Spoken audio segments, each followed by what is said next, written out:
сайн байцгаана уу? Сар шинэ төгөөд бүгдээрээ сайхан гэр орноо цэвэрлж байгаа байлгүй дээ. За ер нь бол манайх нэг сар болоод дахиад тушаадаг гэсэн чинь одоо улам асраад нөх хугацаанд холдоод 2 сар ороод цуглуулсан байгаа.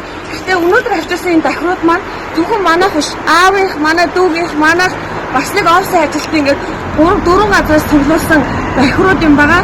Их мэтэр би одоо өөрийнхөө эргэн тойронд ямар ч байсан дахиураа цуглуулах хэрэгтэй, бити хог хаяараа гэд ингээд өөрөө ингээд тэднийг цуглууллаад өөрөө ингээд авчиж тушаадаг.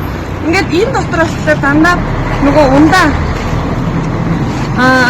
стропокс хавлаатай ийм ундааны санууд байгаа.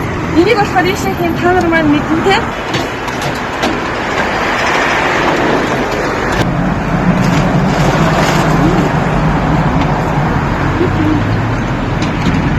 Стенара ясороо дундэрний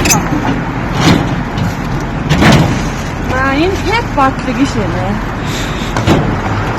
Энэ дандаа пэт байгаа. Дандаа миний энэ тэндээс цуглуулсан пэт. Пэтийг ишэнэ.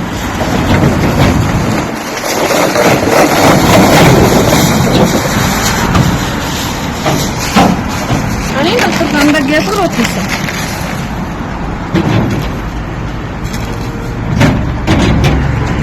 Ийм гой хотын төвд буюу Баянмонгол хорооллын яг баруун урд ингээд дахмицыг байгуулж өгсөн хогоо багсыг группийн админ зулаадаа маш их баярлалаа. Чийсдээсээ талархдаг шүү гэж хэлье. Тэгээд та нар маань бас дахиураа тушааж байгаарай. Хэрвээ дахиураа тушаадаг болыг гэх юм бол яг ийм цэгүүд уул нэлээд олон байдیں۔ Гэхдээ хамгийн одоо хотын төвд ойр гэх юм бол Баянмонгол хорооллын баруун урд хэсэгт Хөөг цасгийн зүүн талд байгаа шүү. За ингээд дахиад тушаалцгаая.